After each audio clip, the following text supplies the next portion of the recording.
मुलासाठी स्थळ पाहून गुड्डारपूरहून धुळगाव इथं दुचाकीवरून निघालेल्या माजी सैनिक गणपती माने यांच्या दुचाकीस सोरडी साठवण तलावाकडे मोकळा भरधाव निघालेल्या डंपरनं पाठीमागून जोराची धडक दिली।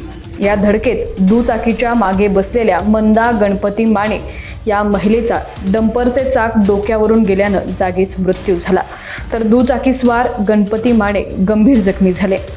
ही घटना गुरुवारी सकाळी गुड्डापूर रस्त्यावरील कदम वस्तीजवळ घडली। जखमी गणपती माने यांचा चेहरा, डोक्याला मार लागलेला आहे। अपघातानंतर डंपर चालकानं घटनास्थळावरून पळ काढला। याबाबत जत पोलीस ठाण्यात गुन्हा दाखल झालेला आहे। संपूर्ण बातमी पाहूयात त्याआधी तुम्ही HPN मराठी न्यूज चॅनल पहिल्यांदाच पाहत असाल आणि अजूनही चॅनलला सबस्क्राइब केलं नसेल तर नक्की सबस्क्राइब करा आणि बेल आयकॉनवर क्लिक करून नोटिफिकेशन्स मिळवा, जेणेकरून आमचे अपडेट्स लवकरात लवकर तुमच्यापर्यंत पोहोचतील।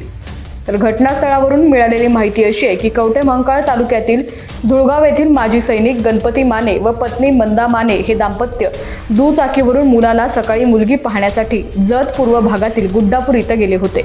मुलगी बघून परतत असताना सोरडी साठवण तलावातील सकाळी माती भरून गेलेला डंपर हा गुड्डापूर इथं माती ओतून मोकळा सोरडी साठवण तलावाकडे येत होता। या भरधाव डंपरनं कदम वस्तीजवळ आल्यावर दुचाकीस मागून जोराची धडक दिली।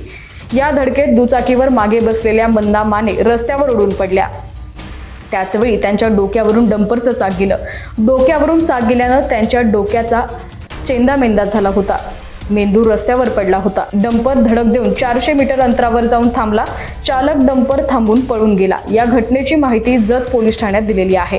तर दुसरीकडे दुचाकीस्वार गणपती माने यांचा चेहरा आणि डोक्याला मार लागलेला आहे।